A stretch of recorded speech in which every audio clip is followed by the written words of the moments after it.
Hey everybody, welcome back to the channel. How are you guys doing today? I can't believe it's Friday. It doesn't feel like Friday. Honestly, I was not feeling great early this week. I felt like I'd put so much mileage on my body by like Tuesday. I already felt like it was Saturday. So it's been a crazy week. But welcome back to the channel, you guys. Welcome back to United versus Everybody. I am your host, Sean. Glad to be with you tonight. Just wanted to do another real quick news roundup today before tomorrow's big, exciting show. So we had a couple of interesting comments today, some fun interviews that obviously, if you couldn't tell from the thumbnail, Ruben Amorim has given his first interview as a Manchester United head coach. So I wanted to get your thoughts on all of that. I wanted to get your thoughts on some parting words from Ruud van Nistelrooy, and then tackle a little bit of transfer news. Real quick tonight, real quick show, like I said, but we are going to be going through that interview. I'm going to get your thoughts, get your feelings on all that, and maybe any exciting hope and opinions that you might have for the future, at least as far as the first team is concerned. After hearing that interview, I want to hear what you took away from that. What are you excited about? So, like the video, subscribe, get involved, and again, as you can see from the ticker down below, don't forget to stop by tomorrow afternoon. I just want to make sure that I am prepared here. So, first things first, obviously our new manager, Ruben Amorim, has arrived at Old Trafford. We saw some footage earlier in the week of him at Carrington, meeting Omar Barada, Dan Ashworth, all the guys, Jason Wilcox. We saw some footage of him just kind of taking a tour of the training grounds and getting all that. But then today, obviously, a lot more footage of him just at Old Trafford, just getting a feel for the place. Obviously, he's been there before as a player. It's his first time coming as a manager. He toured the stadium, took in the trophy room, the dressing room, and then it looked like he happened to stumble upon, in my opinion, a very lucky group of guests taking a stadium tour. If you've never taken the stadium tour at Old Trafford, it's definitely worth it to go check it out. You get to, again, go through the trophy room, go down to the dressing room. You get to walk and go hang out in the actual dugout, pitch side and everything. You can't go on the pitch because you will get tackled, tased, and arrested. But you do get to go in the dugout and take all the photos you want and everything. You go down through the players' tunnel in the Stretford end. So it's pretty cool. Definitely worth it. And then the Red Cafe is up there if you want to go grab some lunch. But on top of that, he's also given his first interview. So let's hear a little bit about what he had to say, some of my key takeaways from Ruben Amorim's first interview as a United manager. So he said, so he was asked, why have you joined Manchester United? He said, first of all, I think I felt a connection with the club. And when I say with the club, everybody knows Manchester United. I feel the connection with people in the club. That is very important for me because I want to work with people that I like and feel a connection. I think that's important in any walk of life, right? Like, it's so funny. You can have your dream job, but sometimes just the people that you work with, or in a lot of cases, the people that you work for, like the people, they can ruin it. And so I think that it is important when you're going into a job to really make that a priority. It may not be everyone's priority. Some people just, keep their head down and get through it. But I think that it is important to get to a point in your life where you can prioritize some of those things. I don't think there's anything wrong with that.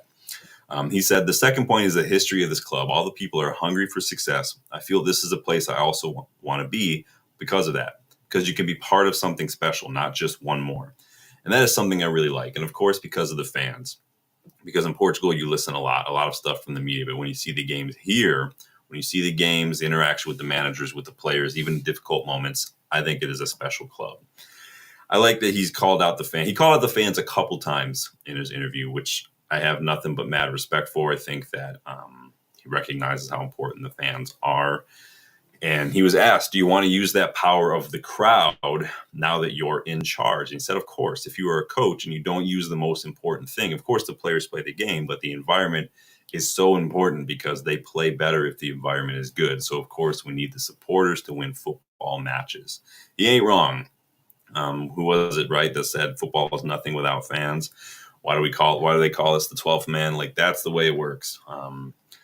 He said, you can feel there's something here. He was asked, does that excite you that you can be at the center of this? And he said, when Manchester United talked to me, Omar, they told me about their plans. It's a real honor because I was the first choice to start that path. So it sounds like he was their first choice, meaning maybe there was some legitimacy to some of the talk that maybe we were speaking to him last spring as well.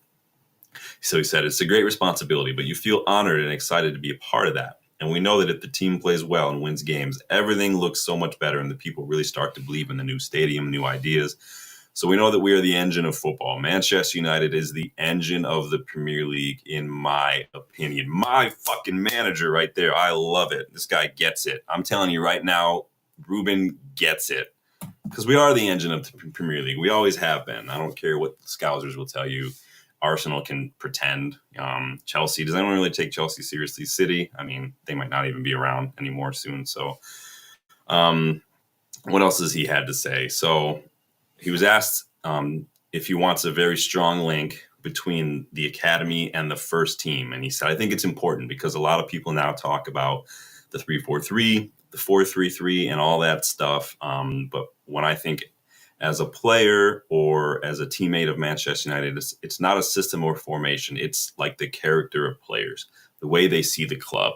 So we have to focus on that before everything of how we play, how we press. The most important thing for me at this moment is to create the principles, the identity, and the character that he had in the past. Sounds an awful lot like Ollie, when Ollie used to talk about the kinds of players that he wanted. He wanted players who wanted to be here, wanted to play for the club, players that were worthy of the badge. I think when you focus on that first, maybe even above skill or profile, focusing on that mental aspect when you're and trying to filter that into what the identity and the culture you're trying to create at the club, I think that's a good way to go. He was asked what drives his football philosophy. He said, in one word, team. The team is the most important thing for me. And if you work as a team, then the talent individually is going to shine. But if I have to explain the importance of everything, it is the character, the way we fight, the way we play, and we must have an identity. If our players take the shirt, they will know that is the Manchester United team. This is what drives me. I can say a popular thing, which is to win. Everybody wants to win, and I want to win, and with my players, with the fans, but with an identity and one idea, that is the thing I'm focused on all the time. That's a big, important aspect of leadership, is not necessarily the vision itself, the goal, but motivating others to buy into that, motivating others to share in that vision, to fight for that vision, to fight for you because they want that vision for you, for themselves, for the fans. That is such a hard part of leadership. You can have all the man management, the communication skills, the tactics or not, but being able to find a way to motivate a diverse group of individuals to share in a vision and fight for it is got to be one of the hardest things to do in any walk of life, whether it's football or business, anything. That's difficult. And so I'm glad that he's able to recognize that. I'm glad that it's putting it out there. So it's almost like accepting that challenge, right? Taking up that flag. And so I think that I'm interested to see how he goes about doing that on the pitch. So he was asked, so is this mentality, is that reflected in your personality as well? When you speak to people, we saw you yesterday saying hello to everyone. That matters a lot to you. Yes, you guys haven't seen the footage. He was going around to every single person, every office that he walked into, the canteen, everything. He's took pictures and shook hands and hugged the guests that were just on the tour, who were just literally in the trophy room, didn't even know what was going on. They turn around and Ruben Amorim comes in. He stops, took pictures. He's smiling. He loves it. I'm here for it. I'm not saying that that's the most important thing, but it did like make me smile a bit just watching that. So, but I loved it. Danny B, how are you, my friend? Good to see you, man. We were just chatting about Ruben Amorim, going through his interview. So if there's anything that jumped out at you, man, let me know what you liked if you got a chance to watch that yet. So he was asked, is his team mentality, is that part of his personality? He says, yes, I think that is a fun part. I'm a small part of the club. I know that the manager or the head coach is so important in the club because you have in your hands the engine of the club. I understand that. But I want to be part of something. I don't want to be just in charge. So I want everybody together. It will be more fun and much more easier to reach the goals. I really like that. Wanting the fact that he's saying, I don't want to just be in charge. I want to be a part of it. I want to be in there with it, rolling up my sleeves, doing the work. I want to be in it. I want to not just organize the parade. I want to be in the parade. I want to be watching it as well. I want to feel it. I want to immerse myself in it and be a part of that and be part of that kind of that living organism. And I think that's excellent. Danny hasn't even watched it yet. Well, we're kind of paraphrasing it right now. We went through some key points, but we're going through some of them right now. So he was asked, so what kind of working culture do you try to create at clubs? And has that always been the same? Or is it something you've adapted as you've developed as a coach? He says, well, you don't know my past as a football player, but I was a football player and I played in any position. Right back, left back, center back, midfielders, winger, number 10, number 8. He said, I didn't play goalkeeper or striker, but he says, also because I was a team player, sometimes I had to stay on the bench. So I know everything my players feel. So when I think about a team, I think about every player, about the fans, the feeling, everything is on my mind. And so he was asked, so coming in the middle of the season, what are your key priorities? He says, we know that we need time, but we have to win time. To win time is to win games. But the most important thing for me is identity. So since day one, we will start with our identity. Of course, we are going to prepare the games, and we will focus a lot in our game model, how to play, how to press, these small things, small details. You cannot go 100% on every detail because it will be confusing for the players. So if I have to say one thing, my main goal, my first goal is identity. What would your guys' first goal be in terms of that? Usman, welcome back, bud. How are you? Yeah, everybody's saying big up, big up, big up, everyone. Good to see you guys tonight on a Friday night. Really appreciate you. Identity. What does that mean to you guys when, in this context, when a manager says that about a club, about a team? What does that word mean to you? And then what would you like that to mean for United in this context? You guys let me know. And I'm going to keep reading through here. But you guys let me know in the chat, what does that mean for you? And what would you like that to mean for us? So he was asked, your first game is in 2 weeks.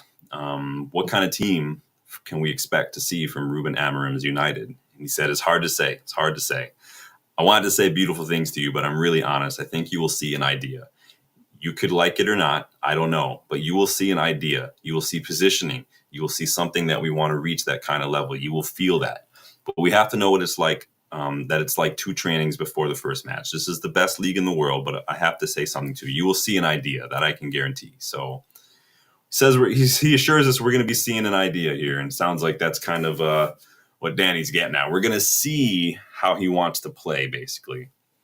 So it's an interesting challenge to undertake, because for the longest time, I think, and I've said this too as well, and I think that it's still valid to a certain degree, right? When like a manager comes into a club, I think a lot of us give them time, and we say like, well, he doesn't have his team.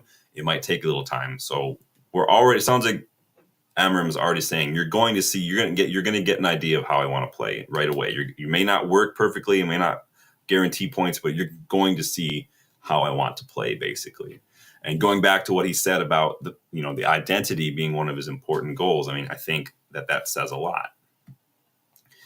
Danny B says, then progress back to your identity and past consistent Prem and Champions League. Yeah, I think that then progress back to our identity. Yeah.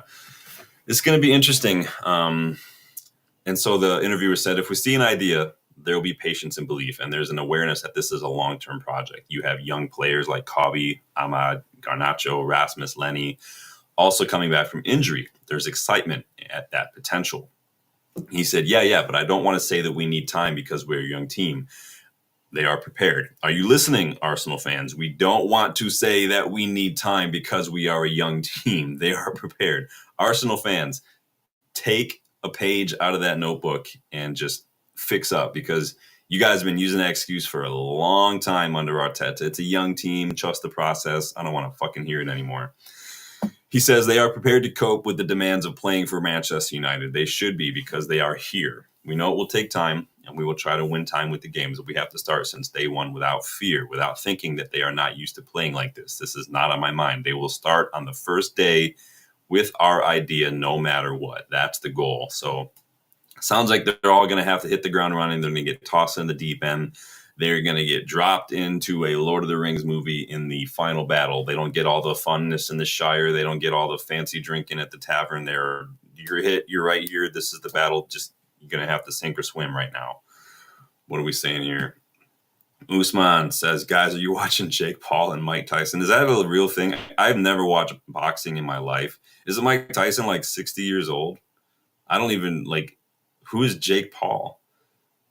You guys, when it comes to pop culture, you guys are going to think I'm aging myself a little bit. So I'm 39. I definitely don't get into a ton of pop culture. A lot of any pop culture, a lot of TV shows I watch are older, or I watch the same ones kind of over and over again because it's not a whole lot of TV I like. But I don't even know. Someone got to tell me who Jake Paul is because I have no idea. I know who Mike Tyson is. Danny B says probably Will Usman. Definitely watching the Katie. Who the hell is Katie Taylor? I don't understand what any of this means. Is that someone? Who did someone show me a photo of the other day? Was there like a singer or somebody who was at Old Trafford the other day and they gave her a jersey? They were talking about this at Loaded Dice and they were like, oh yeah, such and such was there. And I was like, I don't know who that is. And someone had to show me a photo. And I still don't, that doesn't help me. I don't know who that is. I don't know who people are. I used to, I don't anymore. Tyson fight will be fixed and scripted. Come on, is that real? Is this like a pro wrestling thing, like a WWE thing? You guys let me know. So interviewer said, let's talk about the stadium. You had your tour yesterday with Jason, Mr. Man United. He knows everything. What did you make of the day? And that is a good point. If you guys do take the tour, so you'll get a tour guide. They'll tell you everything. They're going to talk about how the stadium survived bombings. They're going to talk to you about just the dressing room aspects, like shirt size.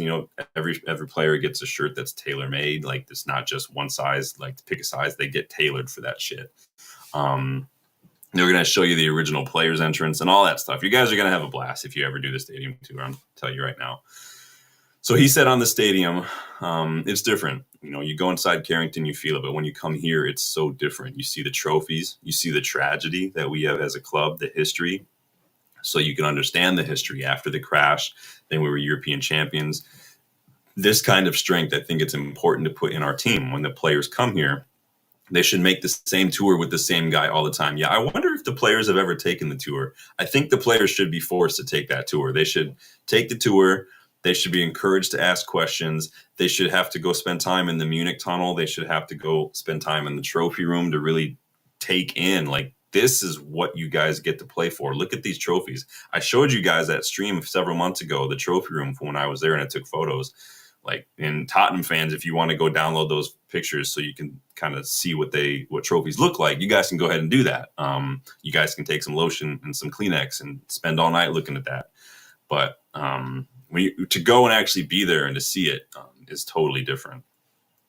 And so he says, I think it's important to put in our team when the players come here, they should make the same tour. I think this is very important to do. It's one thing that you have to feel this is Manchester United, and it's normal if you are a lot of years without winning, you start losing that.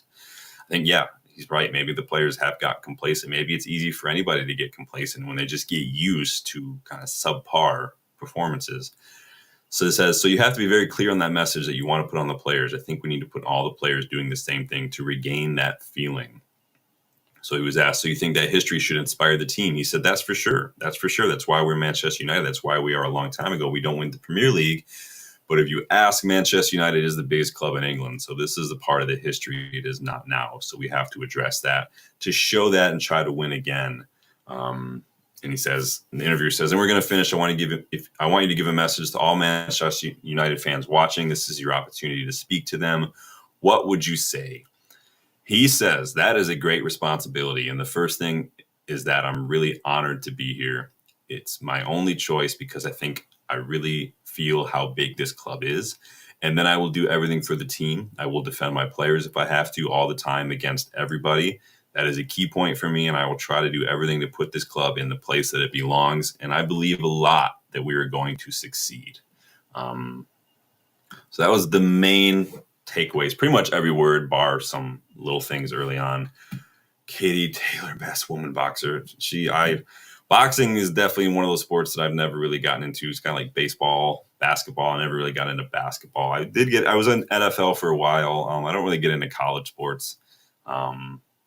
She's Irish, so you just got that connection. No, I hear you. I hear you. The only Irish boxer I'm aware of is the fake one from Snatch. Brad Pitt's character. He's Irish in that movie, right? I'm a Guy Ritchie guy. I do like The Gentleman. A lot of people hate on The Gentleman. I like The Gentleman. Maybe it's just the fashion that I'm into. I don't know, but I am a secret Charlie Hunnam fan. I love Sons of Anarchy, so anything with Charlie Hunnam in it, I'm probably going to watch. But I do like Guy Ritchie films. And The Gentleman, that's just a fun movie to watch, in my opinion. But it is full-on Guy Ritchie. Like, the guy. If I didn't know it was a Guy Ritchie movie, I would guess it was a Guy Ritchie movie. Lionhearts, welcome back, bud. Is that Katie Taylor I read there? Yeah, they're talking about boxing, man. Oh yeah, Portugal are playing right now. I saw Bruno got a card earlier. I honestly have not watched any matches yet for this international break. Let me check the score. Wow, it was 2-0 when I started, and now everybody's just getting all up in the scoring. Scotland beat Croatia. Look at that. Interesting. Scotland have a player who's at Bologna right now that I'd really like us to maybe take a look at. He's a midfielder. You guys ever watch any of Bologna's games? But anyway, so Amorim said a few things that I really liked in that interview. I really like when he said, he's the coach, but he doesn't just want to be in charge of things as a coach. He wants to be a part of something. It sounds like being a part of a team, kind of having that connection to everybody, whether it's the players, the staff, the people that work in the canteen. It sounds like he wants to feel that connection, and he wants others to feel that connection too. And I think that's very important, especially when it comes to motivating people to move towards a goal. It sounds like that's a big deal for him. I really like that he said the most important thing is to create an identity. I think that's something that a lot of us have not felt like we've had for a while. So I think that he's laying down the challenge for himself, right? He's putting out some big statements already. But I think it was really cool when he said, fans are going to immediately get an idea of how he wants United to play, even in his first match. So I think that's going to be really interesting. What I've noticed too, if you guys haven't watched the interview yet, so I'm reading obviously, but go watch it. Like you'll see just how good a communicator Ruben Amorim is. And I don't just mean like, oh, he speaks English well. I mean, he's a good communicator. He's able to convey his ideas very, very clearly, but also just eloquently. And that he joked around. That's why Cristiano Ronaldo calls him the poet as a joke, because he's able to just communicate, and the words he uses are just he reminds me. So there's a guy I used to know, an old friend of mine named Chris. And when Chris is just one of those guys, the way he didn't say a ton, like he wasn't overly talkative, but when he did, just everybody shut up and everyone listened, because he just spoke with such eloquence and such intelligence. And there was such power. Like there wasn't like aggression, but you could feel like there was weight and power behind the words. And because you could tell that he chose them carefully because he wants to convey a point. And that's the kind of impression that I got from Ruben Amorim. And I've mentioned it many times that his communication and his people skills are excellent. When I did that video on him last spring, said the same thing. It was just nice to finally see it in this context, and really for the first time to see him in this regard. So, and did you hear that, Cotterill? He spoke English. So take that and shove it up your ass, Cotterill. What's everybody jumping in on the chat here? Wow, everybody's getting super hard. Danny B, Lionhearts, everybody, big up. Big up, Nick. Welcome back, bud. How you doing? Lionheart says, I literally just watched Katie Taylor. Am I the only one who doesn't know who Katie Taylor is? Apparently she's an Irish boxer. That's the extent of what I know, because Danny just told me like 2 minutes ago. Danny says, Nick, big up, everybody. Everybody's giving the love. I love it. All right, Lionhearts. How are you, my friend? You guys excited for tomorrow's show? Are there any international matches on tomorrow? I'm so tired of international football already. I haven't even been paying attention. Nothing really. I'm sure everyone's probably going to want to watch the Netherlands versus Hungary. Other than that, there's nothing really on tomorrow. So we're going to try. We're going to be going live probably around the same time that kicks off tomorrow. So you guys can take your pick on if you guys want to stop by and get involved or not. But let's move on. From our new manager to some words from our recently departed, not departed like he's dead, but just he left the club, interim manager Ruud van Nistelrooy. So, of course, we all know he was let go after guiding United to 3 wins and a draw in his 4 games in charge as interim boss. And then Ruben Amorim brought his coaching staff with him to United. So it means Ruud and several other coaches have been released from United. But Ruud did share some parting words today via social media. So I'll put those on the screen so you guys can check out what Ruud had to say.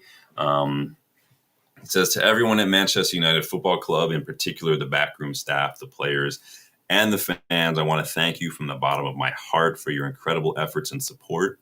It has been a privilege and an honor to represent the club as a player, coach, and manager, and I will always cherish the memories that we have shared together. Man United will always have a special place in my heart, and I hope there are many more glory days at Old Trafford very soon. Not only because I want the club to do well, but because you all deserve it. All the best, and take care, Rude.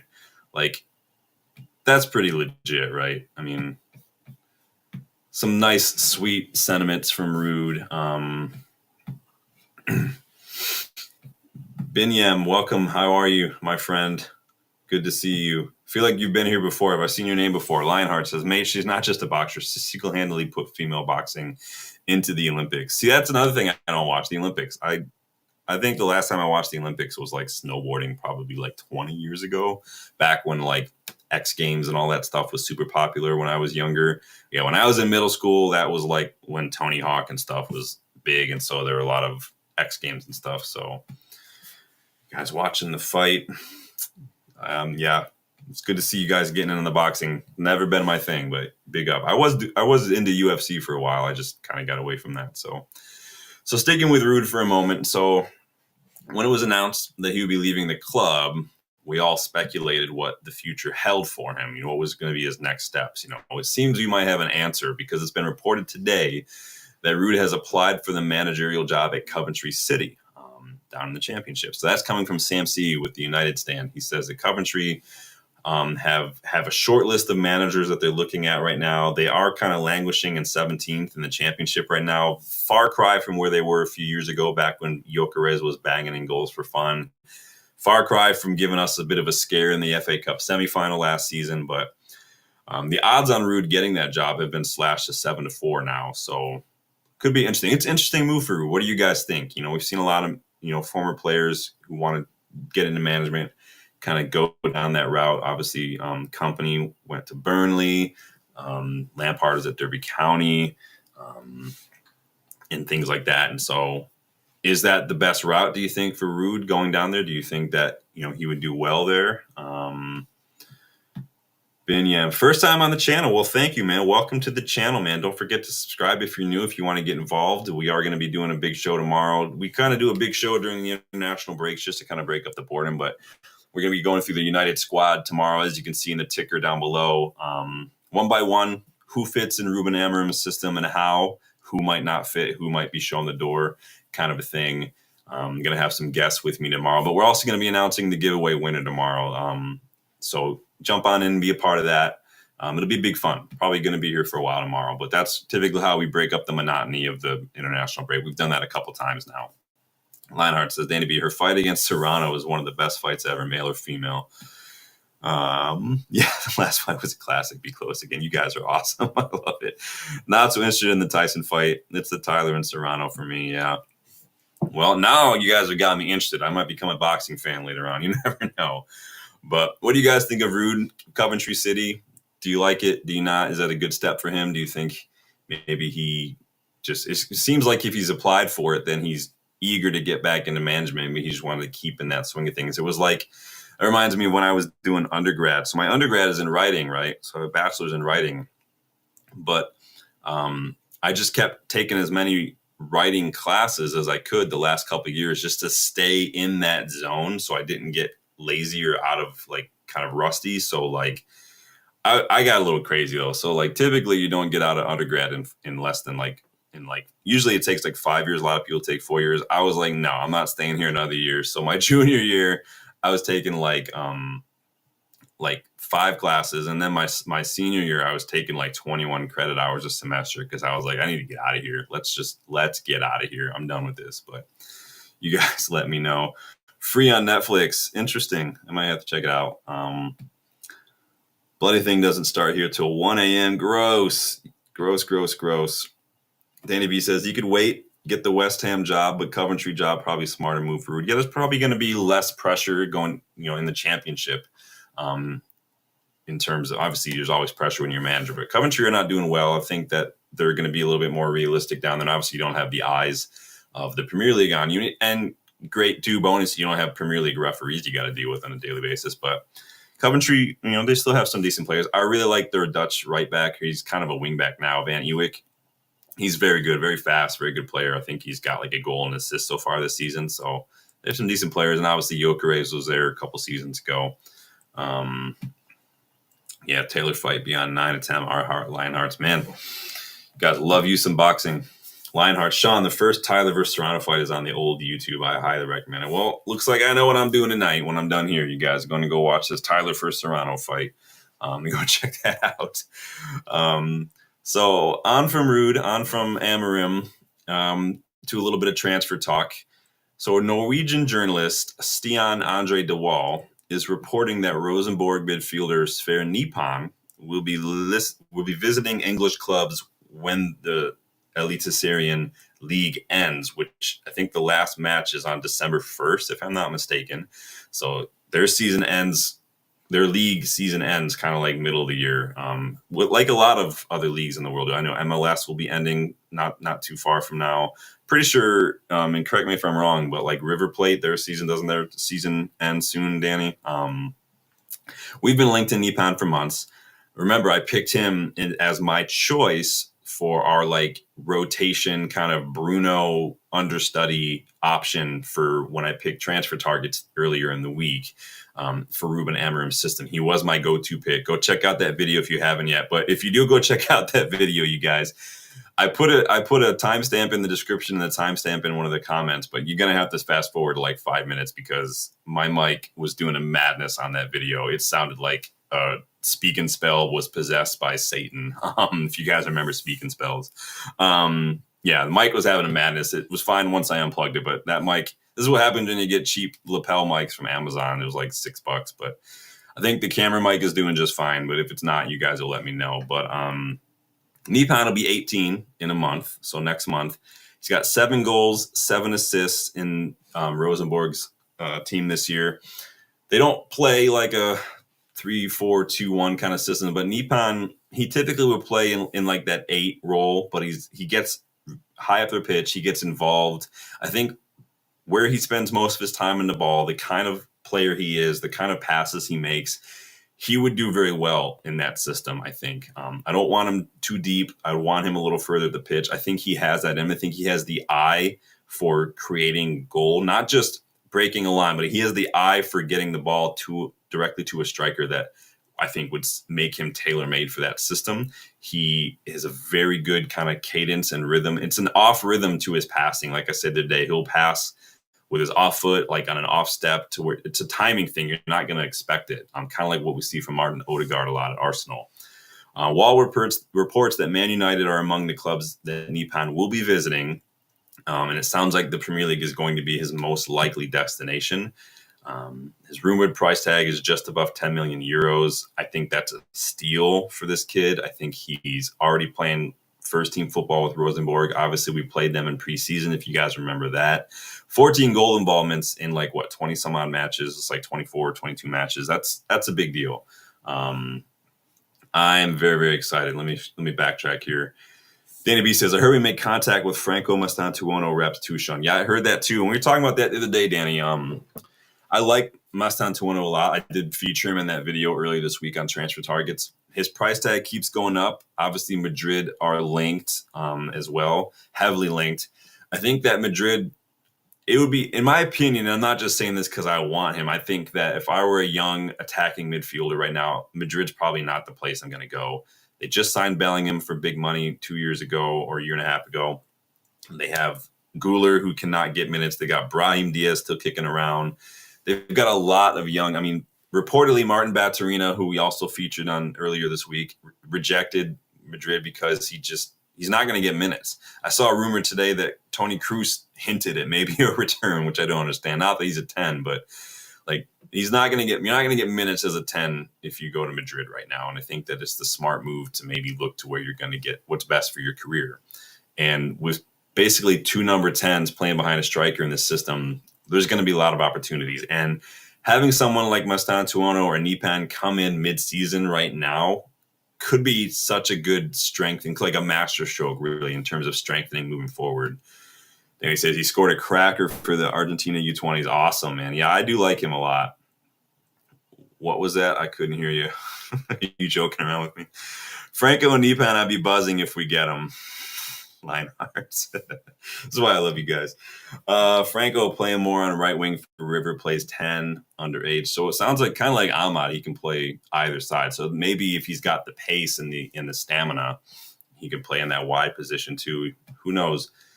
Nipan's class, Sean. He better dribbler and more aggressive than Odegaard. Yeah, I think that Nipan for me is like he would be a dream right now in terms of 10. There are other players that I'm like cool, like Musiala, Xavi Simons, great. Those guys are gonna cost like 100 million. But I do like Nipan a lot. I like he's a little shorter. He's got that like low center of gravity way of moving around, similar to Ahmad. Both feet, yeah. The guy's class. 25 be a good deal. It sounds like we could be. Are you talking about Mastantuono? Yeah, you're talking about Mastantuono. If we can get Mastantuono for 25 million, that's a good deal. 10 million for Nipan, because even if you spend 10 million in Nipan, you could probably with the structure that we have and the people who are making these negotiation stuff at United, we could probably get both for like 35 million. I think so. He'll be an 8 when he matures. That's the problem too, is we don't play with an 8. So Danny, do you think that where would you see him in an Amorim system? Because I could easily see him playing behind the striker, because with those two players, you can kind of treat that like a double pivot a little further the pitch. They kind of alternate. Do you see him as disciplined enough and physical enough to play in one of the pivot roles? I wouldn't want to lose to detract from his game by playing him too deep. So it'd be interesting to see if we're still linked. We've been linked with him for a while. Obviously, we have a new manager now, so interesting to see if we're still going to pursue that. But it sounds like we are. But you never know. Lionheart says, I've been living under a rock or something. I've never heard of this Nipan. We were linked with him a while. I think like in the summer we were linked with him, and obviously we played Rosenborg on preseason. We've been linked with him repeatedly as part of that list of just young up and coming players that we're constantly being linked to, like Mastantuono. A lot of these players from the South American leagues. I feel like there was another player. There's probably been several players from like the Norwegian kind of league, that area, that we were linked with as well. But yeah, we've been linked with him for a few months.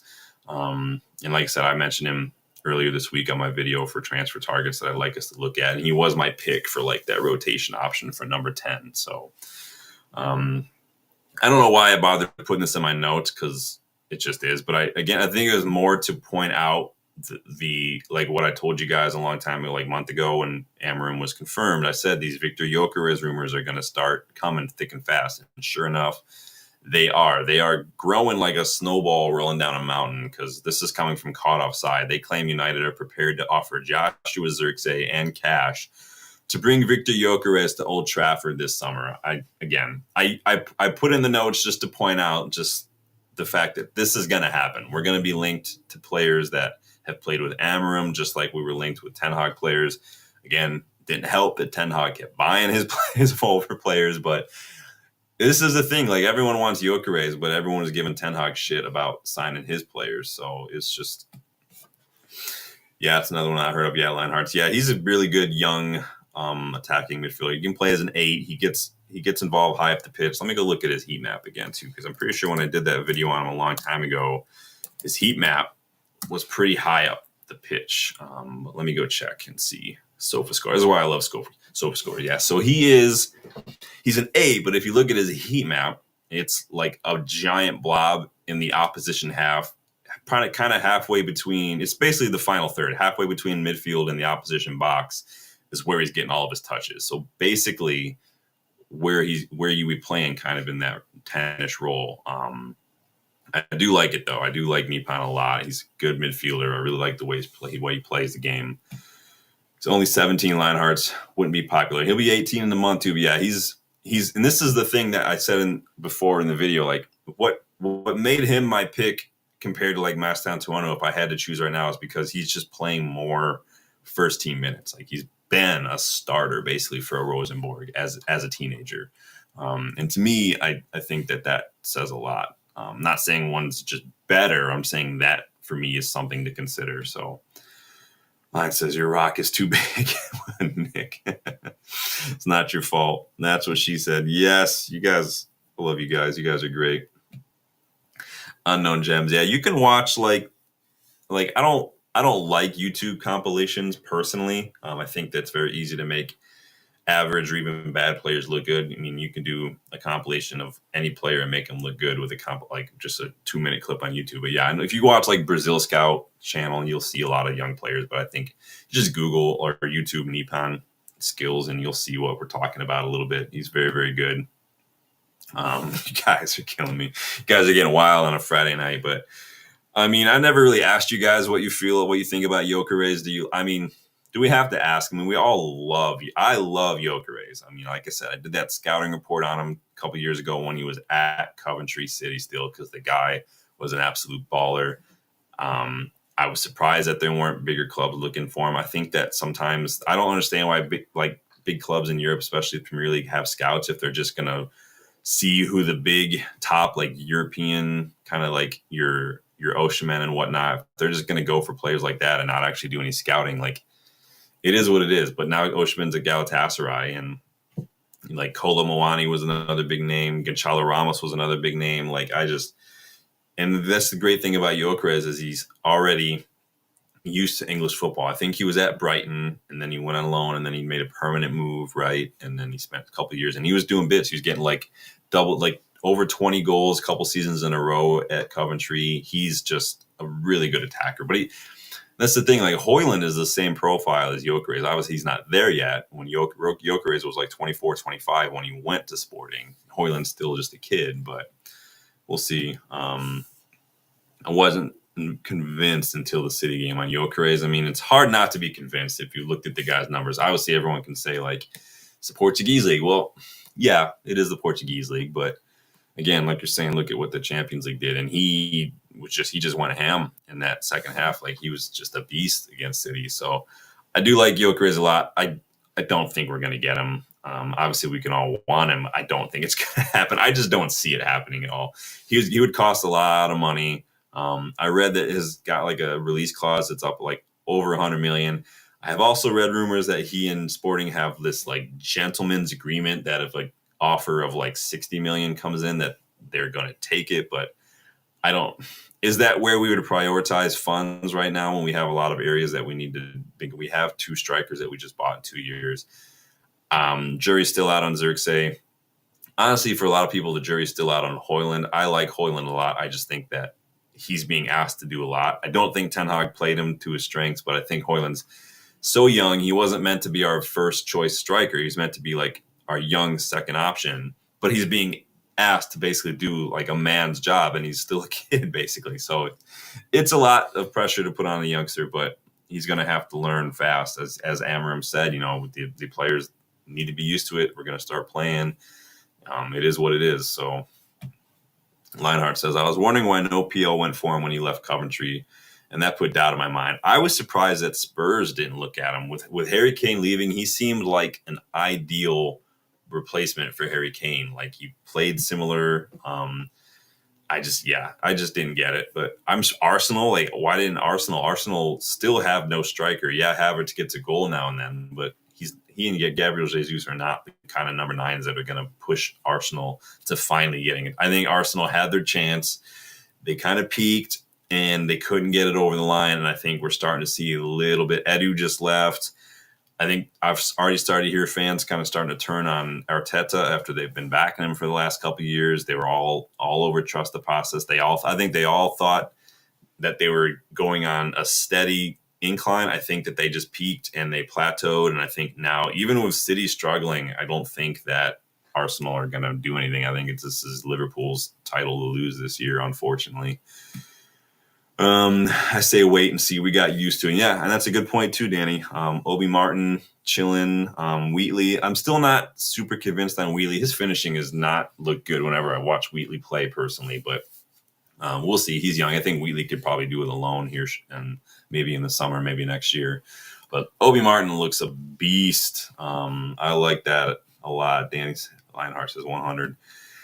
Danny V. Ashworth sold him to Coventry, I think. Well, maybe we'll see. I can't remember if you need good homework, if you figure that out. Lionheart says, but at the same time, they need someone to learn from. Yeah. Yeah, including Hoyland. Yeah, and I think that you're absolutely right. I think, and that's, why if I'm looking at strikers right now, maybe it's not so bad to look at someone who's a little older. I don't know. I don't know what the plan was with Xerxes when we bought him. To have him come in and give an interview and say he's not really a 9, he's not really a 10. Like, well, there's no position called 9.5 in football. I need to figure out what you were. I need to know what the plan was with Xerxes in mind, because I just don't see it personally. I'm not saying that I'm smarter than everyone. I'm just like, I don't see what the point of that was. Same with Mount. Why did we get Mount? Because he can press? Like, what happens when you get the ball? My dog can press when I'm playing in the yard with her, but she's not going to know what to do when she gets the ball. And it's like, I don't know. But you guys let me know what you think. That is going to do it for me, you guys. I do have Dylan and Joel popping on tomorrow afternoon. Please don't forget to stop by for that. Like the video if you haven't yet. Subscribe to the channel if you are new. We are on the road to 2K subscribers. And I think that with your guys' help, all you absolute legends that have helped the channel grow to where it is, we can get there soon.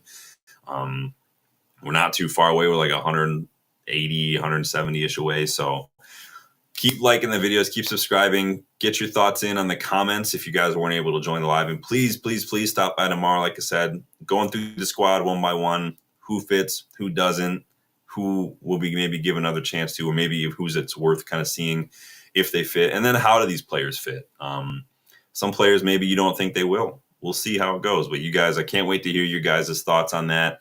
We will be announcing that giveaway winner. Like I said, the shirt is hanging up over there. You guys will see it again tomorrow, but you've seen it in past videos, so go check those out. But we'll be announcing the giveaway winner for that as well. So come back for that. Get involved. It's going to be fun. Everybody, yep, Danny's agreeing, Lionhearts, yeah.